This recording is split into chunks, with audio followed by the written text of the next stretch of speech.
Nós teremos um momento posterior à apresentação do Ricardo Vieira para perguntas e respostas, mas eu gostaria de passar aqui a palavra para o Ricardo Vieira para dar seguimento e falar um pouco mais sobre os investimentos alternativos. Ricardo, com você a palavra, tá? Obrigado, Thiago. Obrigado, Daniel. Para mim é uma honra esse convite, agradeço ao Sérgio e ao Marcelo também.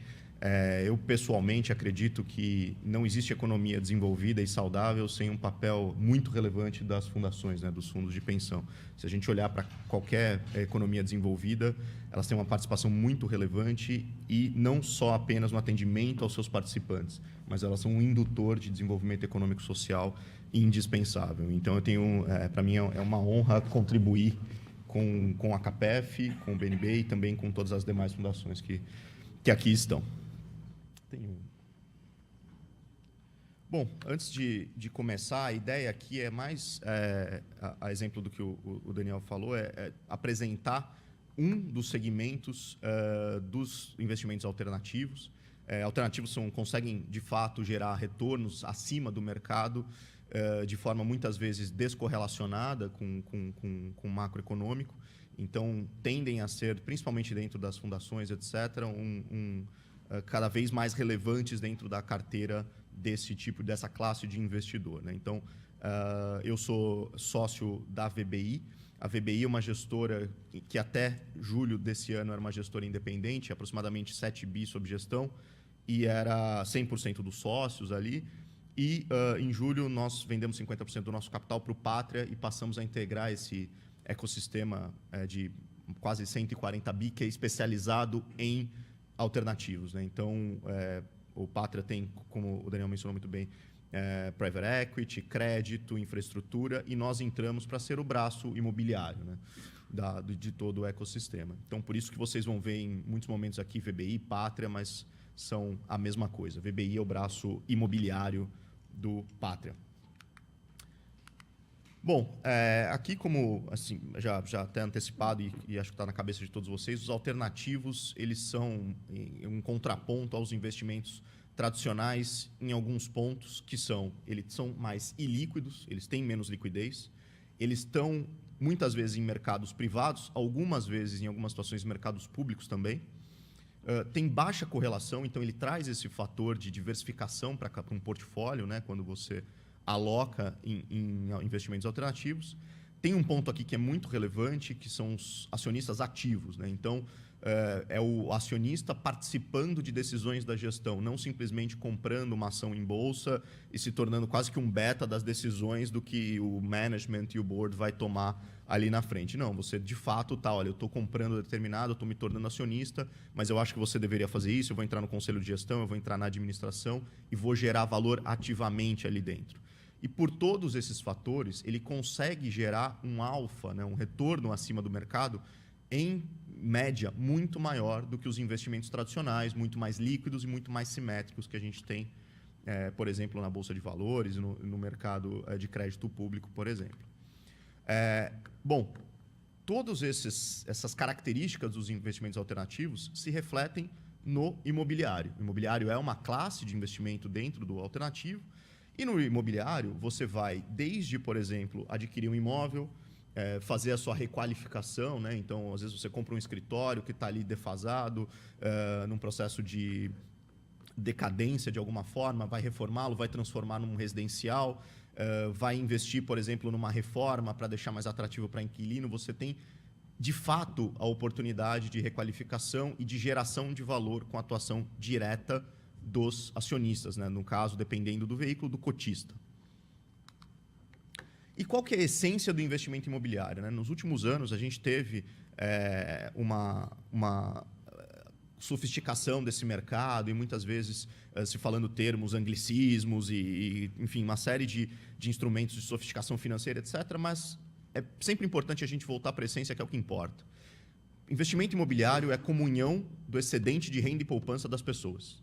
E ele pode se dar de uma forma informal, que era, por exemplo, como era no passado, então da gente nos juntarmos aqui nós três, temos um excedente de renda, poxa, vamos investir, vamos comprar um terreno ali, vamos construir um imóvel que a gente aluga para um comércio, depois a gente vende ele com lucro, e aí a gente compra outro, enfim, ele era nesse formato, e foi assim, principalmente as constituições das cidades no Brasil e etc., foi muito nesse formato, e aqui eu usei como exemplo a Praia do Meireles, né, na década de 30, que virou hoje o bairro do Meireles, me corrija se eu estiver errado, o metro quadrado mais valorizado aqui de Fortaleza, uma região muito bacana. Mas ele se deu dessa forma, quase que desorganizada, o poder público era um indutor, dizia quais eram as regras, e as pessoas iam se organizando, famílias, grupos de famílias, indivíduos, e iam fazendo esse desenvolvimento. No entanto, de mais ou menos 25 anos para cá, vamos colocar o plano real e os marcos econômicos que a gente teve a partir dali, né? Então, você teve a lei de alienação fiduciária em 2005, você tem a sofisticação do mercado de capitais brasileiro, etc. Você tem o papel dos investidores institucionais crescendo nesse segmento. Muitas vezes, as próprias fundações, né? As fundações, e inclusive até um pouco antes disso, também investiam muito diretamente em imóveis. Com isso, você também veio para o Brasil investidores institucionais, fundos de pensão, fundações lá de fora vieram investir aqui.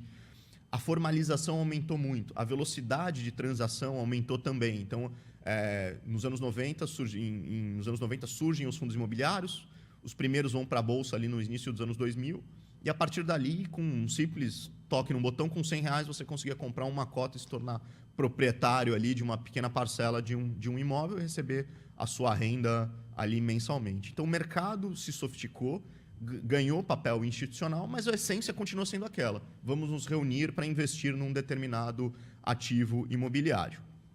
Bom, e para onde esse mercado vai? De onde ele veio e aonde esse mercado institucional deve ir?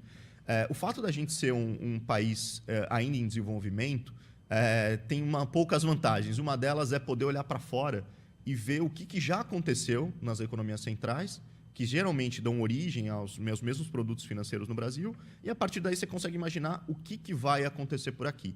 Então a gente volta ali, por exemplo, a 1930, quando foram criados os maiores fundos de pensão americanos. Eles já são tem alguns mais antigos, até do século XIX, mas ali é a grande expansão dos fundos de pensão nos Estados Unidos. Os fundos de pensão só vão surgir massivamente no Brasil na década de 60, ou seja, tem esse delay 30 anos depois. Nesse mesmo momento, na década de 60, foi criado nos Estados Unidos o que foi chamado dos REITs, que é Real Estate Investment Trust, que nada mais é do que o que deu origem a todo o arcabouço legal e o exemplo que foi utilizado para criar os fundos imobiliários no Brasil nos anos 90. Então, era basicamente uma ideia de você trazer para a pessoa física, com uma série de incentivos, o investimento direto em imóveis. Isso só foi surgir no Brasil na década de 90. Quando, nos Estados Unidos, estava tendo a grande expansão dos REITs. Os primeiros 30 anos dos fundos imobiliários nos Estados Unidos foram muito de lado, depois tem um gráfico aqui que mostra isso, pouca liquidez, poucos investidores.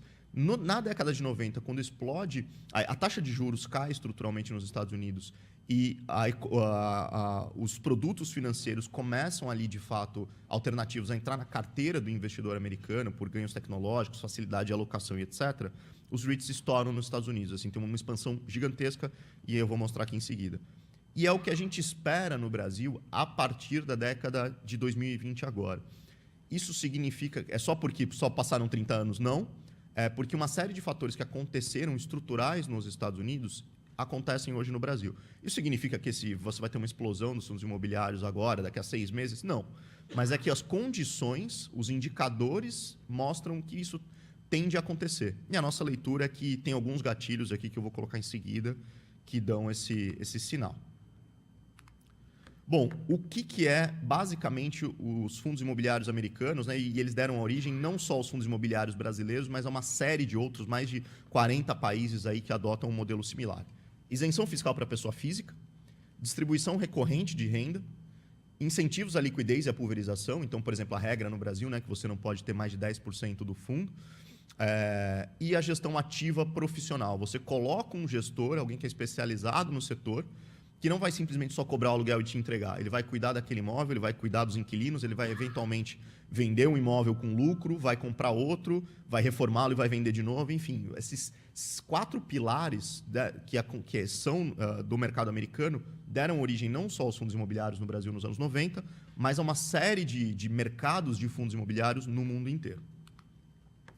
E, bom, o que é esse mercado americano e o que é o mercado brasileiro, que é para onde a gente tem ideia do potencial que existe no mercado brasileiro e quais são as tendências, né? Então, tem alguns dados aqui que são muito curiosos, né? Então, o valor de mercado dos REITs americanos é 46 vezes maior do que o brasileiro. Os americanos investem, 87 milhões dos americanos, que dá 1/4 da população, investem diretamente nos REITs. Isso faz parte do plano de poupança de cada um e de aposentadoria. Aqui no Brasil, não chega a 1% da população. Por outro lado, o número de fundos nos Estados Unidos é muito menor do que no Brasil. O do Brasil é quase o dobro dos fundos americanos, mais do que o dobro dos fundos americanos. E isso tem uma explicação e eu vou entrar em seguida. O volume, a liquidez também ela é muito maior. Então, o que os fundos imobiliários ainda aqui são vistos com pouca liquidez, ainda, por mais que tenham crescido bastante, mostra que ainda tem muito espaço para crescer e vai ocupar um espaço de muita relevância na carteira dos investidores brasileiros, seja eles da pessoa física, sejam eles institucionais. A partir de todos esses números, quais são as 4 tendências que a gente enxerga para esse mercado? Primeiro é crescimento. Então, o mercado brasileiro de fundos imobiliários vai crescer e tem diversos indicadores, que depois eu vou entrar no detalhe, nos levam a crer nisso. Então, existe muito espaço para a gente crescer. Não só, óbvio, que a gente não vai chegar ao tamanho da economia americana, em termos, vai ter $1 trilhão de fundos imobiliários, obviamente, mas a gente, percentualmente, em relação ao PIB, tem muito espaço para crescer. Daria para a gente triplicar, quadruplicar de tamanho dentro já do tamanho da economia brasileira. Os números de investidores também. A gente hoje tem menos de 1% da população. Daria para crescer algumas vezes, óbvio, considerando as diferenças de renda e de poupança entre o brasileiro e o americano, mas existe muito espaço ainda para crescer. Um outro ponto é a consolidação. Hoje, o Brasil tem 2 vezes mais fundos do que os Estados Unidos. Não faz sentido. Então, o que a gente imagina, esses fundos, tem muitos fundos pequenos, muitos fundos antigos, que a gente até brinca, fundo de colecionador, né? Fundos monoativos, estão lá meio esquecidos do mercado, até nem mais compõem o IFIX, né? O índice benchmark da Bolsa Brasileira para os fundos imobiliários. Eles tendem a se consolidar, eles vão se agrupar em fundos maiores. Isso vai trazer mais liquidez e mais um ponto também, que é o surgimento de novos setores. No Brasil, a gente tem 8, 9 setores, escritórios, lajes corporativas, crédito, etc. Nos Estados Unidos, você já tem uma série de outros setores líquidos que traz mais diversificação, traz mais retorno, que acho que a gente vai começar a ver por aqui também no Brasil. Bom, e o que foram os gatilhos para os REITs nos Estados Unidos, né? Como eu mencionei, entre a década de 60 e a década de 80, eles andaram meio de lado nos Estados Unidos. Cresceram, foram se consolidando como um produto ali familiar para o investidor americano, mas, ao mesmo tempo, eles não tiveram só a grande fase de expansão, que ela vai acontecer na década de 90, quando 2 coisas acontecem. A redução de juros nos Estados Unidos cai de forma estrutural, né? Então, depois ali das 2 crises do petróleo na década de 70, nos anos 80, o juro permanece muito alto nos Estados Unidos, o que ajudou, inclusive, a quebrar o Brasil ali na década de 80. Mas, a partir da década de 90, ela começa a cair de forma estrutural. Então, os investidores vão buscar investimentos alternativos. O mercado já estava familiarizado durante 30 anos com aquele produto. Então, ele vai aumentar essa alocação. E o mercado de capitais como um todo também se popularizou com o avanço tecnológico. Então, com a internet, com a popularização das corretoras, houve uma certa... alguns ajustes regulatórios no mercado americano também. Então, rapidamente, os investidores americanos explodiram com os fundos, os REITs cresceram muito. E aí você vê 2 movimentos. O número de fundos primeiro cresce, mas depois ele cai, ou seja, consolida, que é aquele ponto que eu citei anteriormente. E o valor de mercado sai de $9 bilhões para $330 bilhões ali no início dos anos 2000. Bom, a gente está num momento hoje de alta da taxa de juros, mas quando a gente olha sobre uma perspectiva mais ampla, dá para a gente falar com muita segurança que o Brasil hoje, a economia brasileira hoje, comporta juros estruturalmente mais baixos do que no passado. Se a gente voltar ali para o final da década de 90, começo dos anos 2000, o país não tinha reservas cambiais, o investimento estrangeiro também era muito menor. Qualquer solavanco de risco no país, o pouco de investidores em estrangeiro que existia por aqui rapidamente fugia. Você tinha que subir os juros extraordinariamente. Então, a gente tem casos ali no final da década de 90 acima de 40%. Ali, no final, em 2000, na virada 2002, ele chegou a quase 30%. E ele vem caindo, ainda que com solavancos típicos de uma economia emergente, ele vem caindo de forma estrutural ao longo das últimas décadas. É óbvio que isso também entram diversos outros fatores, como juros no exterior, etc. Mas a gente consegue afirmar que hoje a economia brasileira comporta uma taxa de juros menor. Os brasileiros já estão familiarizados com os fundos imobiliários. Primeiro porque, quando a gente pega um retorno, um prisma mais amplo de retorno, um recorte maior, o IFIX supera, por exemplo, o Ibovespa, ali dentro da renda variável, em quase 2 vezes, com metade da volatilidade. Então, quem investe em fundos imobiliários, aí olhando, os últimos anos de fato não foram fáceis, ali pós-pandemia, agora com a alta dos juros, mas quando a gente pega, aí, por exemplo, os últimos 10 anos, né, que é quando começa aí, a ser marcado o IFIX, de fato você teve aí uma performance expressiva acima do Ibovespa. O número de cotistas nunca parou de crescer. Então, mesmo nos últimos 2 anos, com o IFIX praticamente de lado, a gente atingiu quase 2 milhões de CPFs na Bolsa, e esse número é 22 vezes maior do que a gente tinha ali 5, 6 anos atrás. A liquidez diária também já superou os 200 milhões de reais, que era um patamar aí que a gente via como muito relevante para a indústria como um todo, embora ela tenha caído um pouco agora, e tem algumas explicações. Os institucionais estão girando menos a carteira, porque o mercado ainda é pouco líquido, mas, ao mesmo tempo, ele já é 8 vezes maior do que era 5, 6 anos atrás. Então, esse mercado já está familiarizado entre os brasileiros. E ele já ganhou um certo grau de sofisticação que não existia até pouco tempo atrás.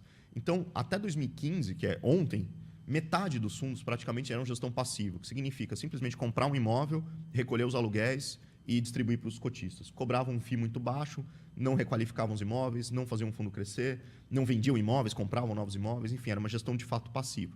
Fundos monoativos, ou seja, risco concentrado, eram 35 em 2015, que era mais ou menos metade também do índice. Hoje são apenas 2. Fundos de CRI, que são fundos que você compra dívidas com lastro imobiliário. E isso também é muito líquido e é muito relevante também nas economias desenvolvidas. Hoje é metade do índice. Em 2015, era só 20%. Bom, então, a gente tem sinais de que a economia brasileira, de alguma forma, e os investidores estão preparados para um próximo salto dos fundos imobiliários, a exemplo do que já aconteceu lá fora. Mas quando que isso vai acontecer? Na nossa visão, é quando a Selic, de fato, apontar para baixo, a taxa futura também, enfim, todo o contexto da taxa de juros indicar para baixo. Quando isso vai acontecer, é impossível a gente qualquer um afirmar, seria futurologia, mas é o quando ela vai acontecer e ela, de fato, em algum momento vai se dar. E a partir dessa queda da taxa de juros no próximo ciclo, quais são os 3 pilares de crescimento e o que vai acontecer no mercado que a gente imagina? É o ponto do crescimento da liquidez. Então, você deve ter muitos follow-ons dos fundos que já existem. Então, eles vão crescer, diversificar portfólio, aumentar a sua liquidez.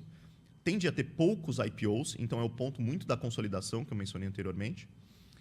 Porque é muito custoso você lançar um novo fundo, sendo que você vai ter uma opção de entrar num fundo que já tem muitos cotistas, já é líquido, já é diversificado. Qual é o atrativo para você eventualmente entrar? E muitas vezes para as próprias distribuidoras, como a XP, decidir distribuir esse fundo, porque ele é muito mais difícil de ser distribuído um novo veículo do que um mero follow-on. O segundo ponto é a consolidação. Então, hoje, você tem, por exemplo, 41 gestoras que têm menos de 1 bilhão sob gestão. Elas totalizam mais ou menos 13 bi.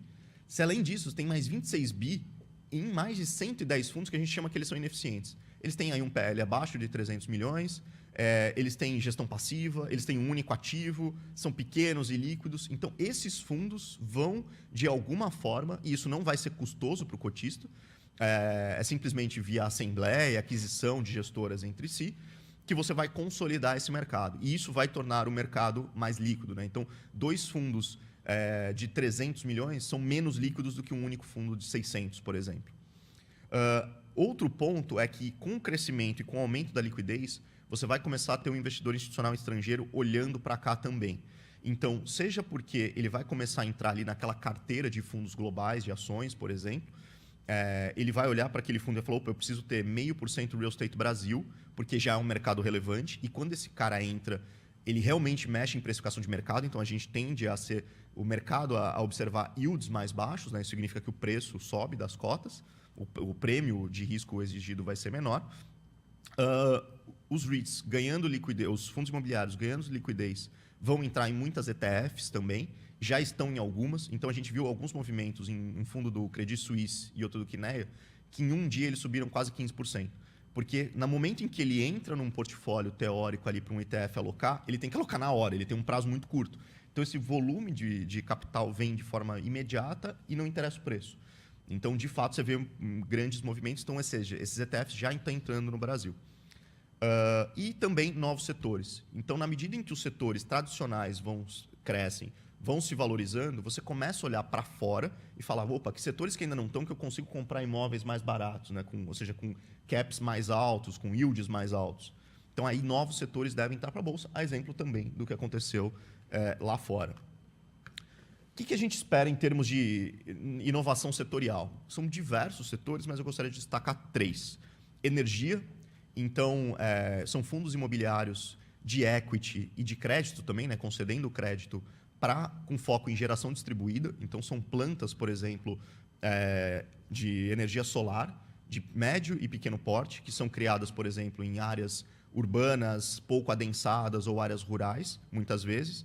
Em cima disso, você consegue fazer um CRI, ou emitir um CRI, né, um crédito, ou, de fato, ter a própria posse do imóvel, porque ali, aquelas placas solares, muitas vezes, têm um contrato de aluguel de longo prazo, atípico, né, que você exige o pagamento até o final, em caso de vencimento antecipado, de rescisão antecipada, com uma grande empresa. Então, por exemplo, a Claro aluga placas solares de uma planta, no interior de Minas Gerais, e ela tem um contrato de 20 anos que ela garante um pagamento de determinado fluxo. Com isso, você consegue distribuir ao cotista e ao investidor. Então, essa é uma classe que a gente já tem tido muita procura para o crédito, para que os nossos fundos de CRI aloquem nesse setor, e a gente já tem tido a percepção que existe espaço para criar fundos de equity nesse setor. Eles têm taxas atrativas, porque é um setor novo, é uma fronteira, né? Você já vai tomar um pouco mais de risco, inicialmente, e você tem todo um impulso de uma agenda ESG que vai favorecer a alocação nesses segmentos. O segundo setor é data center. Data center já é um setor, já é o maior da Bolsa Americana hoje, dos fundos imobiliários lá, e é uma tendência global, e o Brasil tem um potencial gigantesco. Então, basicamente, resumindo, você hoje, com o 5G, você tem uma produção de dados muito grande. Então, a humanidade vai produzir, até coloquei aqui, 17 vezes mais dado, um número também futurológico aqui, porque é muito difícil saber isso, nos próximos 10 anos do que a gente já produziu até hoje. E todos esses dados eles têm que ficar armazenados em servidores, que são de altíssima tecnologia, e eles ficam alocados, guardados, basicamente em galpões logísticos, com muita refrigeração e abundância de oferta de energia para alimentar todos esses servidores. O que isso significa em termos de investimento? Um galpão logístico hoje, para você construir, você vai gastar entre R$ 2.000 a R$ 3.500 por metro quadrado para desenvolver.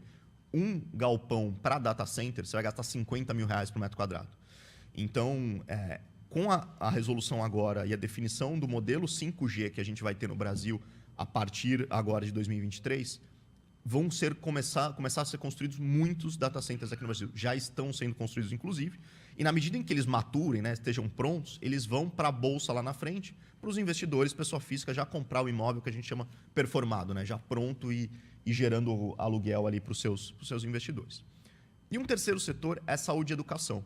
Então, são setores que têm um certo grau, até principalmente saúde, de saúde privada, de descorrelação ali com a economia, uma correlação mais baixa com a economia real, principalmente pelo envelhecimento da população, etc. Então, é um setor que os PIs investem muito, né, que os private equities investem muito também. Existem algumas que a gente chama de truísmos, né, alguns mitos que você não consegue executar esses imóveis. De fato, você tem uma dificuldade maior de execução, só que você tem excelentes riscos de crédito por trás, muitas vezes, como, por exemplo, Redditor. E você tem fundos, que é um fundo até pequeno, que é o Hospital Nossa Senhora de Lourdes, que é o hospital Redditor Jabaquara, lá em São Paulo, que ele hoje é negociado com um spread de 500 bases em cima da B de 5 anos. Enquanto um CRI da Redditor unsecured, sem garantia, é negociado com 100 bases. Ou seja, se é para falar sobre garantia, os dois estão no mesmo patamar, só que existe a ideia de que você não consegue executar um imóvel para um hospital e por isso ele tem um prêmio de risco muito grande e acho que isso vai ser desmistificado e popularizado no futuro, nos próximos anos.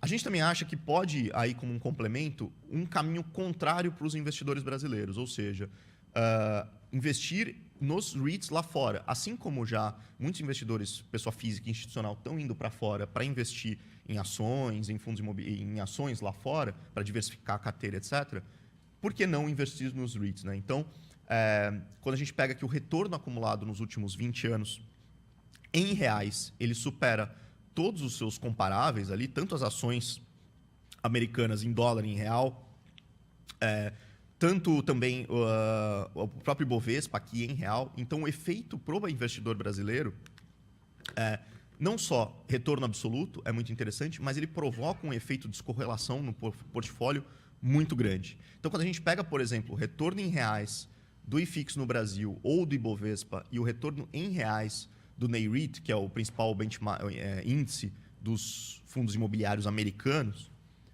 essa correlação é praticamente zero, porque você tem um efeito cambial no meio e um efeito defensivo, que é típico dos fundos imobiliários, que no momento de crise, as coisas por aqui na renda variável vão mal, só que o dólar sobe e você ganha em dólar lá fora. Quando acontece o movimento contrário, você recupera a sua posição aqui em reais. Então, na bolsa local. Então, de fato, é um efeito de descorrelação muito interessante no mercado extremamente líquido e sofisticado e pulverizado nos Estados Unidos. Então, a gente acha que também existe espaço para, na medida em que os fundos imobiliários deem esse grande salto, virem um ativo que esteja ali no dia a dia do brasileiro de forma mais ampla, assim como são as ações já hoje, o próximo passo vai ser, bom, por que não investir nos fundos imobiliários lá fora? E aí também, obviamente, isso é eventualmente disponível para as fundações, muito em função desse efeito de descorrelação. E, na nossa visão, aqui já indo mais para o final, as fundações são indispensáveis nesse processo.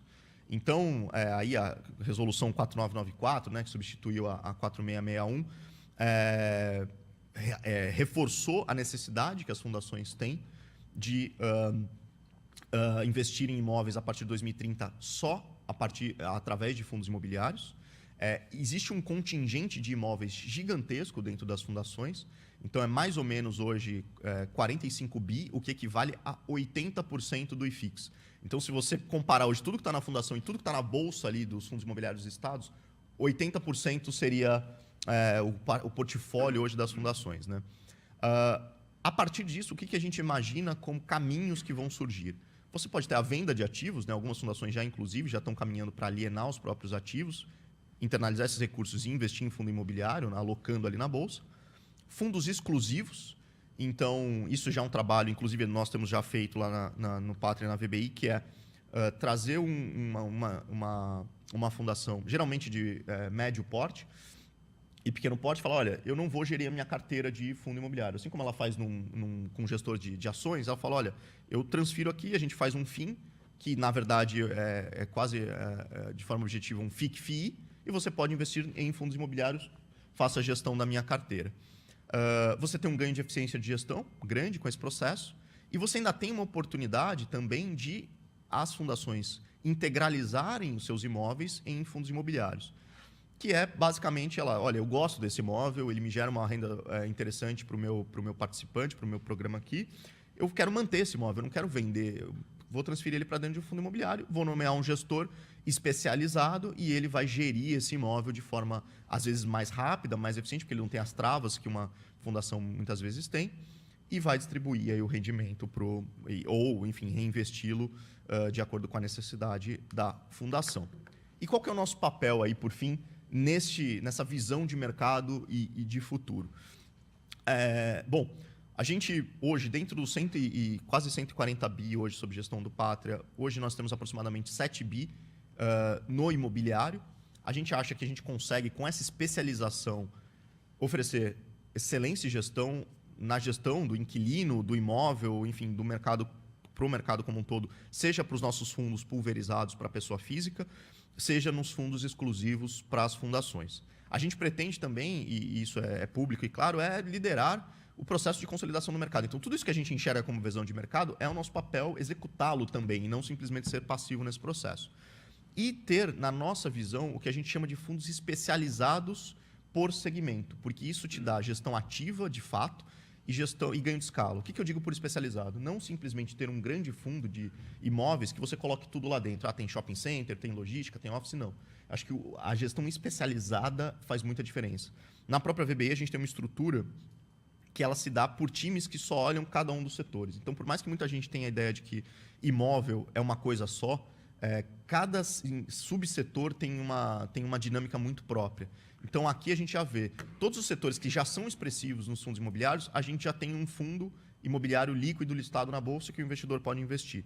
Os que ainda não são, e o que a gente imagina que vai ser no futuro, a gente já está trabalhando internamente, seja com um fundo imobiliário pequeno, que a gente, enfim, ele já está pronto para esse salto do mercado, seja ainda dentro do private equity. Ou seja, ele está sendo gestado ali dentro, preparado, ganhando know-how para o setor, para no momento que o mercado tiver o seu grande salto, a gente está pronto para absorver. Bom, é isso. Muito obrigado, gente.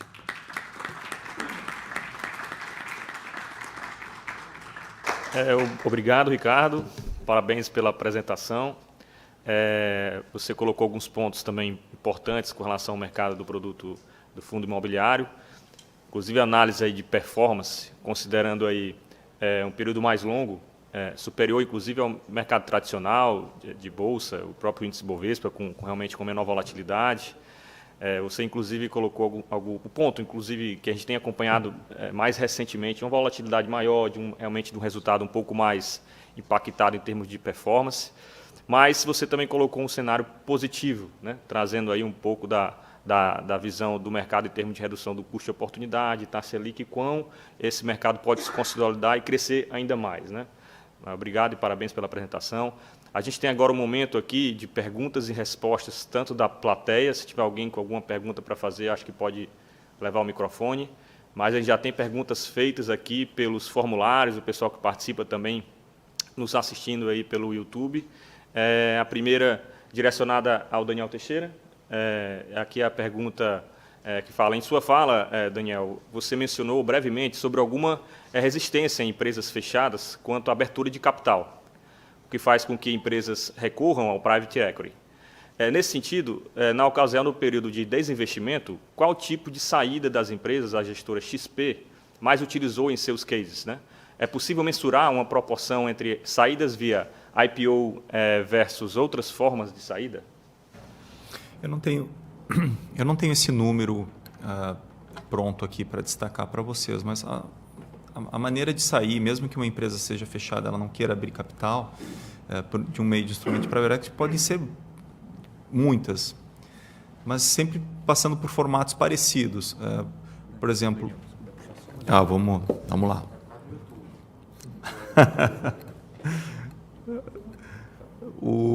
Mas a empresa pode ser adquirida por outra empresa privada, a empresa pode ser adquirida por uma empresa aberta, ela pode ser adquirida por outro fundo de investimento.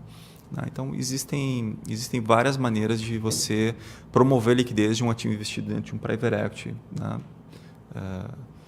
Então, não necessariamente a questão da abertura por meio de uma abertura de capital, um IPO. Tá? Ok, obrigado. A segunda pergunta, aqui para o Ricardo, referente à possível isenção fiscal para pessoas físicas, pode interromper a expansão de fundos imobiliários? Mas que seja o fim da isenção fiscal, né? Exato. No caso, hoje essa é uma discussão longa. Ano passado, a gente teve aquela surpresa ali em junho. Lembro até um pouco de bastidor. Dia 25 de junho, eu estava almoçando, ninguém estava esperando o anúncio, porque isso zerou a taxa de performance semestral. Então, e isso, basicamente, o governo anunciou, e parte do plano da reforma fiscal, do projeto de reforma fiscal, era a tributação de fundos imobiliários. Rapidamente, a indústria se organizou muito rápido, ali, seja através da Ambima e através do Secov, lá em São Paulo, para pleitear, junto aos legisladores, que revisassem esse ponto. Por quê? Porque a indústria ainda é tão incipiente que você tributá-la nesse momento criaria uma pedra em cima de um setor que é tão fundamental para o desenvolvimento do país. A gente juntou alguns dados, primeiro mostrou, sob o ponto de vista dos investidores, a grande maioria dos investidores dos fundos imobiliários são pessoas físicas que são pequenos investidores. Então, não é que você está pegando o grande investidor e o grande... você está tributando essas pessoas. Não, você está pegando principalmente pequenos investidores. Um outro ponto é, por mais que a gente enxergue o fundo imobiliário como um imóvel pronto para renda, ele muitas vezes é a porta de saída para alguém que fez um investimento em desenvolvimento. Então, aquele investidor que tomou risco, que contratou pessoas, que comprou insumos, que comprou material, etc., que investiu, e a construção civil é um dos principais gatilhos para o desenvolvimento econômico, e sempre que um governo quer rapidamente retomar o crescimento, são incentivos na construção civil.